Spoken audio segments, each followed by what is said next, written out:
السلام عليكم ورحمة الله وبركاته اخواتي ومشاهدين قناة ابو شامل الاعزاء احبائي ومتابعيني. طبعا يا اخوان هاي المقتنيات اللي انا عثرت عليها للي اي شخص بضل يسأل يا ابو شام شو عثرت عثرنا على حصان برونزي قديم جدا.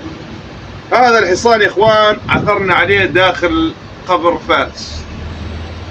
هذا الحصان يا اخوان صنع عام يعني قبل 2000 عام، تمام؟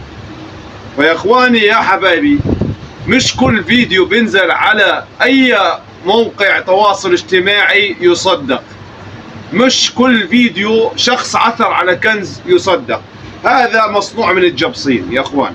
بامكاني الان اني ادهنه لون ذهبي او اخليه على نفس لونه يعني، او بامكاني اروح ارشه هسه عند تبع الدهان، تمام، لكي اجمع مشاهدات واقوم بوضعه داخل القبر وادفن القبر ومن ثم اخرج لكم هذا الكنز.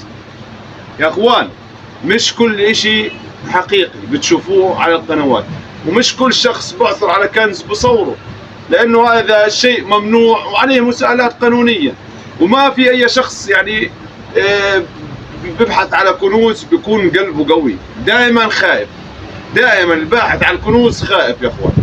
فيا اخوان نصيحتي من اخوكم ابو شهم لا حدا يصدق.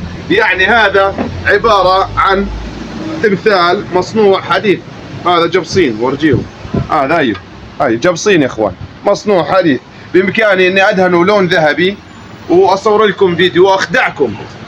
يوجد خداع كثير، يوجد قنوات كثيرة تستغل المشاهدين، يوجد قنوات كثيرة فيها كذب.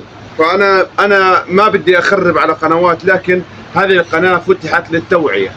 أنا كشفت كثير ناس بتخبص وناس مدمرة حالها، صح؟ بس